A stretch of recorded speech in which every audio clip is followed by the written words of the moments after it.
नमस्कार दोस्तों, आप सभी का स्वागत है मेरे YouTube चैनल मधु एबट में। आज हम सर्वनाम विषय पढ़ने जा रहे हैं। सर्वनाम किसे कहते हैं? तो सर्वनाम पढ़ने से पहले हमने बताना चाहूँगी कि पिछली वीडियो में हमने संज्ञा के बारे में पढ़ा था।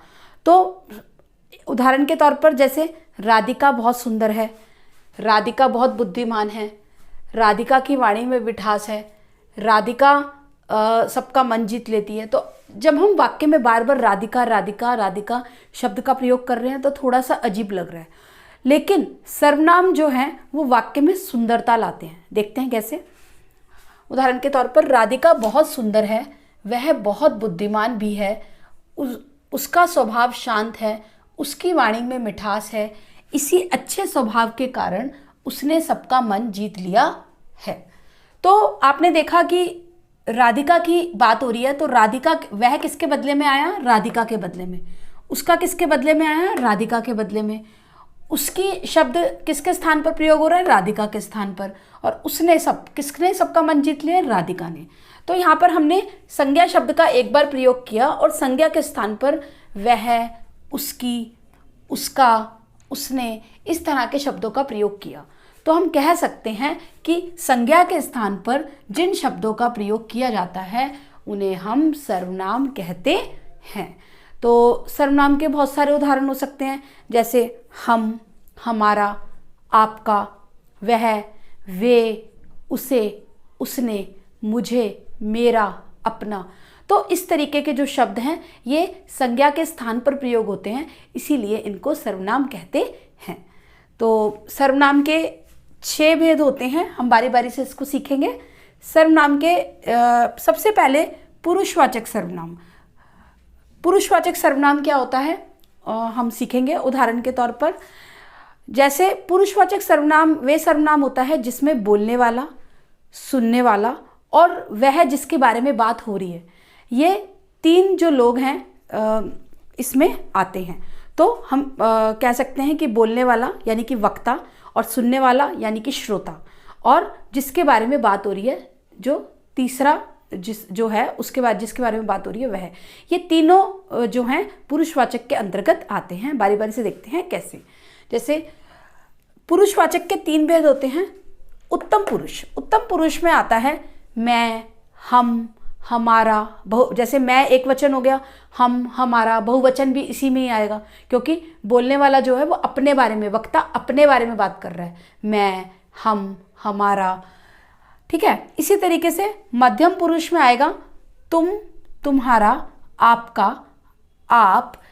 ठीक है। तो मतलब हम मध्यम पुरुष में जो है सुनने वाला जो है, हमारी जो बात सुन रहा है वे आएगा।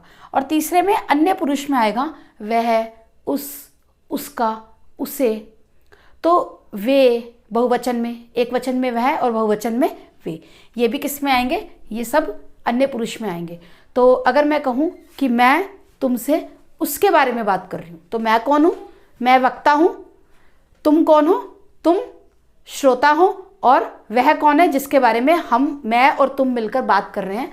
हम दोनों। ठीक है। तो इस तरीके से जो है हम कह सकते हैं पुरुषवाचक में बोलने वाला, सुनने वाला और जिसके बारे में बात होती है, ये सारे जो है पुरुषवाचक के अंतर्गत आते हैं।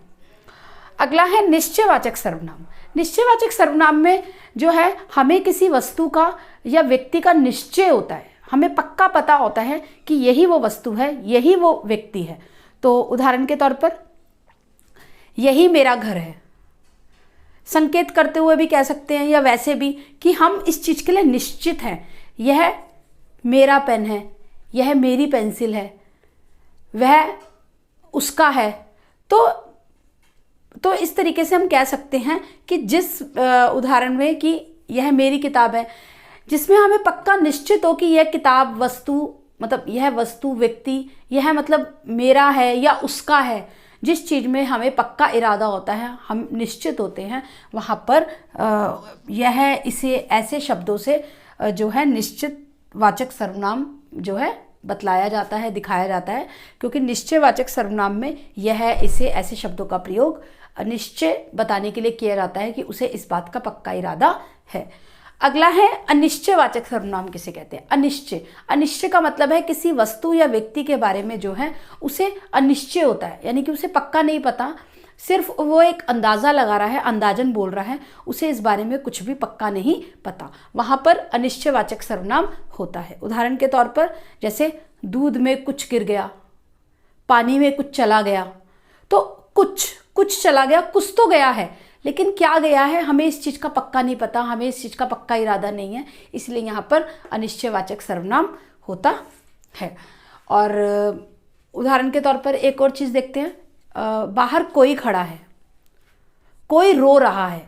कौन रो रहा है हमें नहीं पता, कोई तो रो रहा है, लेकिन कौन रो रहा है हमें ये नहीं पता। तो इसीलिए कोई, कुछ ऐसे अनिश्चय कराने वाले, यानी कि जिसमें हमें पक्का नहीं पता, हम सिर्फ अंदाजन या अपना ही एक अंदाज़ा लगा के बोल रहे हैं, वहाँ ऐसे शब्द कुछ, कोई जो है अनिश्चयवाचक सर्वनाम के अंतर्गत आते हैं।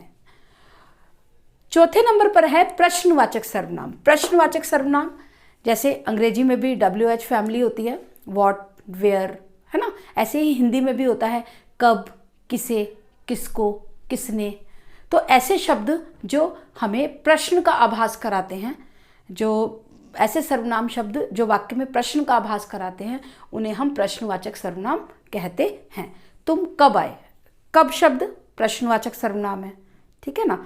इसी तरीके से किसने कहा, अब हम संज्ञा के बदले में किसने का प्रयोग कर रहे हैं। किसने कहा, हमें नाम नहीं पता, हम उसके नाम के बदले में किसने का प्रयोग कर रहे हैं, तो किसने शब्द क्या है, प्रश्नवाचक के अंतर्गत आएगा।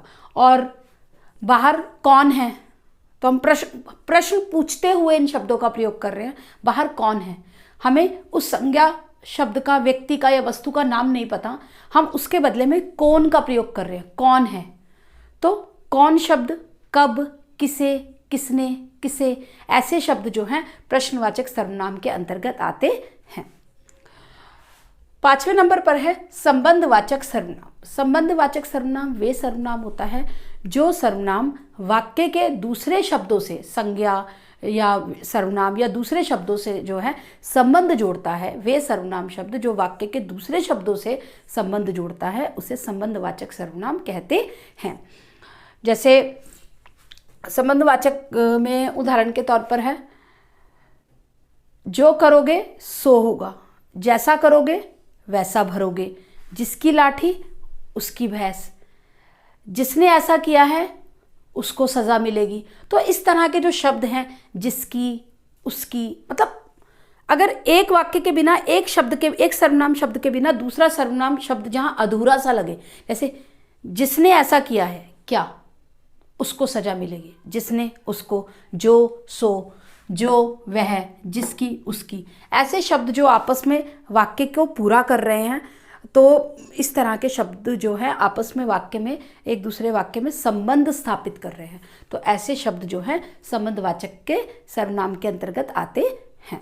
सबसे अंतिम और हमारा छठा सर्वनाम है निजवाचक सर्वनाम। निजवाचक सर्वनाम, निज का मतलब होता है अपना, तो निजवाचक सर्वनाम वे सर्वनाम होता है, मतलब इसमें ऐसे शब्दों का प्रयोग कर्ता अपने लिए करता है। मतलब कहने वाला जो है वो जब अपने लिए, या क्रिया करने वाला जो है कर्ता, वो अपने लिए जिन शब्दों का प्रयोग करता है वो निजवाचक के अंतर्गत आते हैं। तो उदाहरण के तौर पर देखते हैं कैसे, जैसे मैं अपना काम स्वयं कर लूँगा, तो मैं तो पुरुषवाचक हो गया, अपना काम स्वयं कर लूँगा, अपना, तो अपना क्या है, मतलब कर्ता जो है, मैं जो है, वो अपने लिए किस शब्द का प्रयोग कर रहा है, स्वयं का प्रयोग कर रहा है। मैं अपने आप कर लूँगा, मैं खुद चला जाऊँगा, तो कर्ता किस शब्द का प्रयोग अपने लिए कर रहा है, खुद का कर रहा है। अपने आप चला जाऊँगा, खुद कर लूँगा, ऐसे शब्द जो कर्ता अपने लिए प्रयोग करता है वो निजवाचक के अंतर्गत आते हैं। तो ये तो हमारे सर्वनाम के 6 भेद थे जो हमने बारी बारी से सीखे। इसका जो अभ्यास है हम अपनी अगली वीडियो में करेंगे। आशा करती हूँ आपको मेरी वीडियो पसंद आई होगी। मेरी वीडियो को लाइक, शेयर, चैनल को सब्सक्राइब करना ना भूलें। धन्यवाद।